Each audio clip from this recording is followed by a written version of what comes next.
Grimm's Fairy Tales by the Brothers Grimm.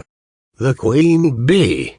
Two kings' sons once upon a time went into the world to seek their fortunes.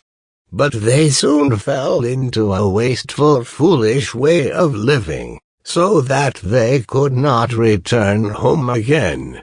Then their brother, who was a little insignificant dwarf, went out to seek for his brothers, but when he had found them they only laughed at him, to think that he, who was so young and simple, should try to travel through the world, when they, who were so much wiser, had been unable to get on. However, they all set out on their journey together, and came at last to an ant-hill.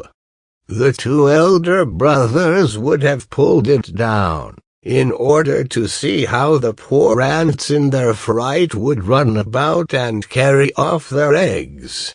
But the little dwarf said, "Let the poor things enjoy themselves. I will not suffer you to trouble them."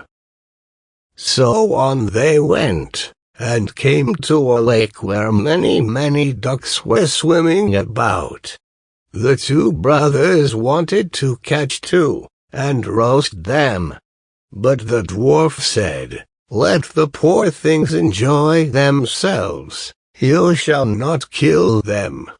Next they came to a bee's nest in a hollow tree, and there was so much honey that it ran down the trunk. And the two brothers wanted to light a fire under the tree and kill the bees, so as to get their honey. But the dwarf held them back, and said, "Let the pretty insects enjoy themselves. I cannot let you burn them."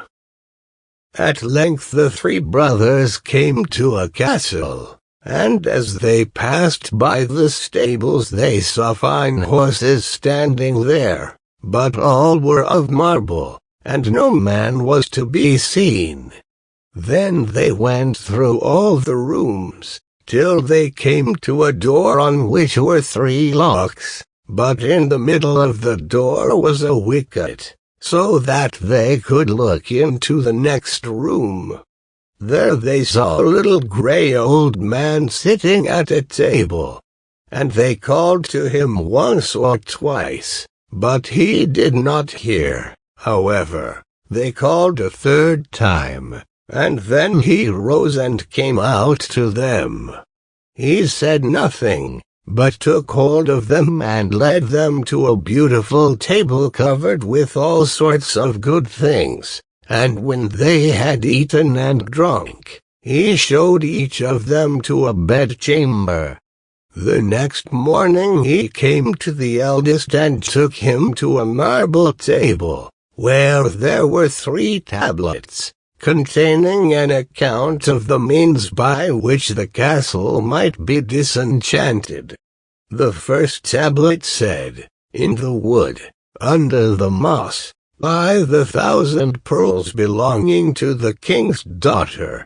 They must all be found, and if one be missing by set of sun, he who seeks them will be turned into marble."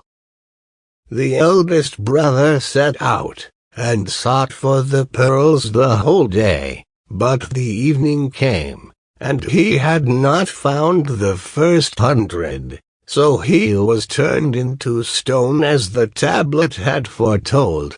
The next day the second brother undertook the task, but he succeeded no better than the first, for he could only find the second 100 of the pearls, and therefore he too was turned into a stone. At last came the little dwarf's turn, and he looked in the moss, but it was so hard to find the pearls, and the job was so tiresome. So he sat down upon a stone and cried. And as he sat there, The king of the ants, whose life he had saved, came to help him, with 5,000 ants. And it was not long before they had found all the pearls and laid them in a heap. The second tablet said, "The key of the princess's bedchamber must be fished up out of the lake." And as the dwarf came to the brink of it, he saw the 2 ducks whose lives he had saved swimming about. And they dived down and soon brought him the key from the bottom.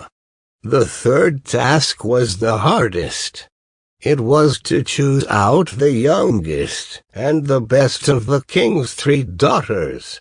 Now they were all beautiful, and all exactly alike, but he was told that the eldest had eaten a piece of sugar, the next some sweet syrup, and the youngest a spoonful of honey.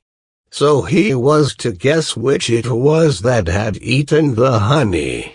Then came the queen of the bees, who had been saved by the little dwarf from the fire, and she tried the lips of all 3.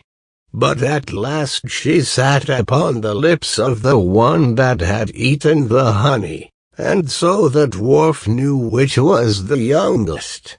Thus the spell was broken, and all who had been turned into stones awoke, and took their proper forms.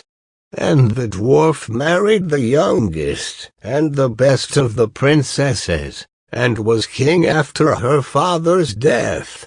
But his 2 brothers married the other 2 sisters,